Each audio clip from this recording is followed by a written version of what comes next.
Hey everyone, what's going on and welcome back to the channel. So as you can see, I have three SInden Light Guns in front of me. We have two non-recoil and one recoil. This one is currently on loan from Bobby Mods to Die For. Thanks to him, I went and picked this up from Kong's house a couple of days ago. And so now we have a chance to finally get our hands on it and just do an overall review.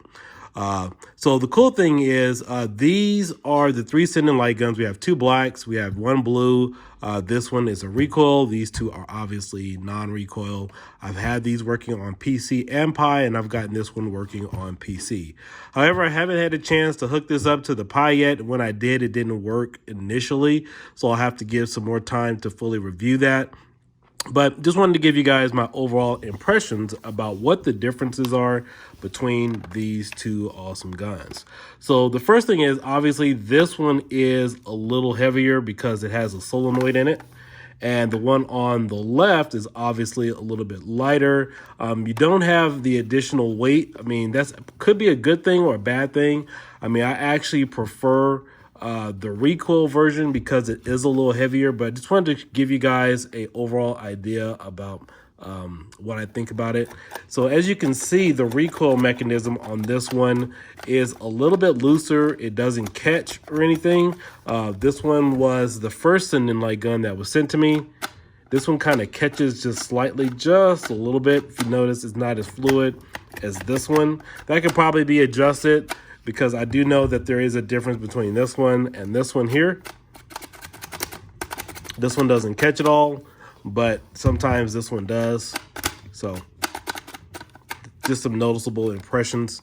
Another cool thing is with this one, I have gone ahead and updated the latest firmware version. I believe it's 1.6. Played a couple of light gun games on here. And initially, I thought it was more or less one of the, something like the Gun 4 IR, where it actually, or like the original Time Crisis gun, where it actually had that reload mechanism here at the top.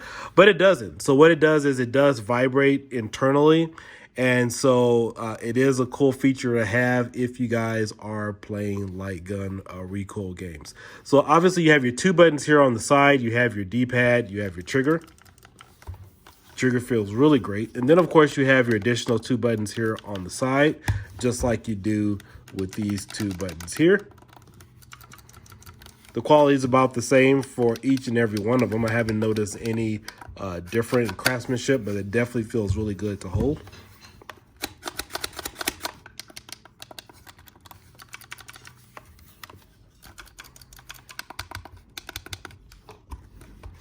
And so some of the games that I have played with the SInden recoil version, I've played Point Blank, I've played Duck Hunt, and a few other things. Now, there is a capacitor built into this one, so if you do play a game where it allows you to fully go full auto, it slowly discharges over time until it really rebuilds back up. So if I was to hold down the trigger with the solenoid inside, it'll give you that recoil version, but then after a few seconds or so, it'll slowly start to die down because the capacitor that has the built-in charge will eventually give out until you take your finger off the trigger, and so you'll be able to get that full recoil charge again.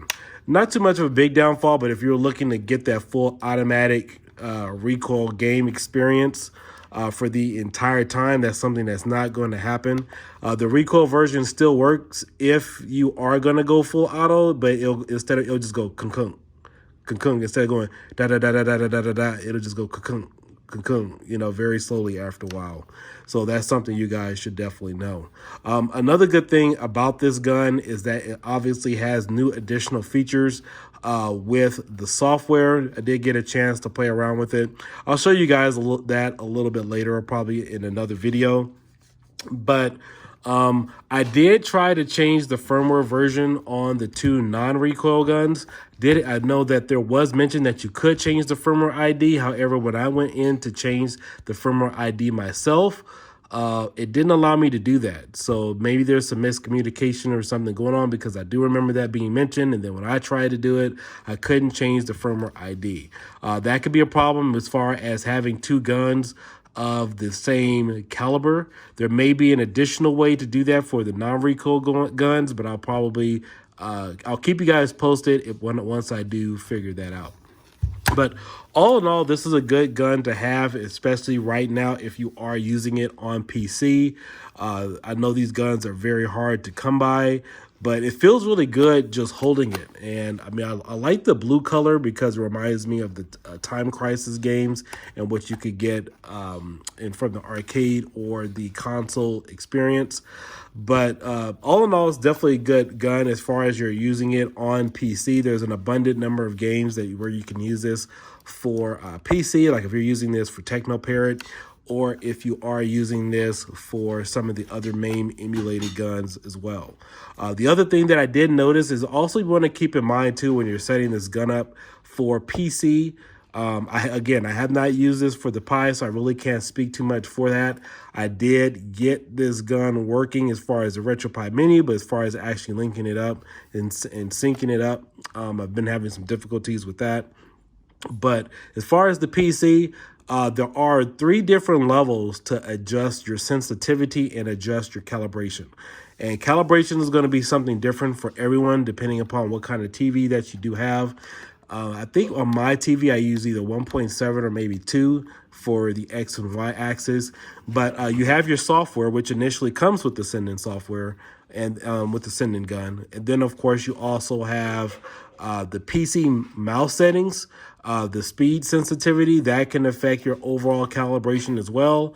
And then, of course, you also have the emulator that you're running. Now, if you're using MAME or the Sega Model 2, I know that there have been a lot of people having problems figuring out their sensitivity because you have to keep in mind every emulator is a little different. And then, of course, once you go through the emulator settings, or actually through Technoparrot, I'm sorry, I did notice that my crosshair, if you guys saw one of my original videos, I've posted it on my Facebook and so forth, where I was using the surround display, not with the SInden Recoil version, but with the other guns.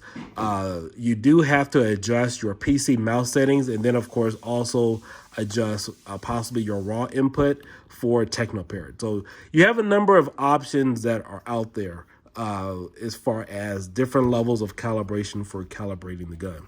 But all in all, this gun definitely feels great. I wish I had a scale I could put this on because it definitely has some weight to it compared to the non-recoil version. The non-recoil version feels like paperweight. So if you are holding it for quite some time, yeah, this will be a little bit lighter for you to hold compared to the recoil gun.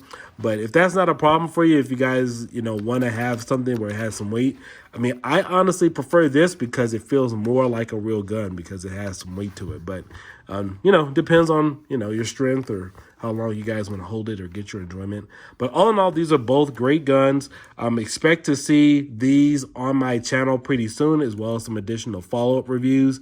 Hope you guys check out my light gun week. I have a special playlist I've been really working on, kind of detailing a little bit more about how some of these technologies compare to one another. Again, this is Kiodiekin. Hope you guys enjoyed this video. This is another part of my light gun series. Like and subscribe. I'll catch you guys later. Bye-bye.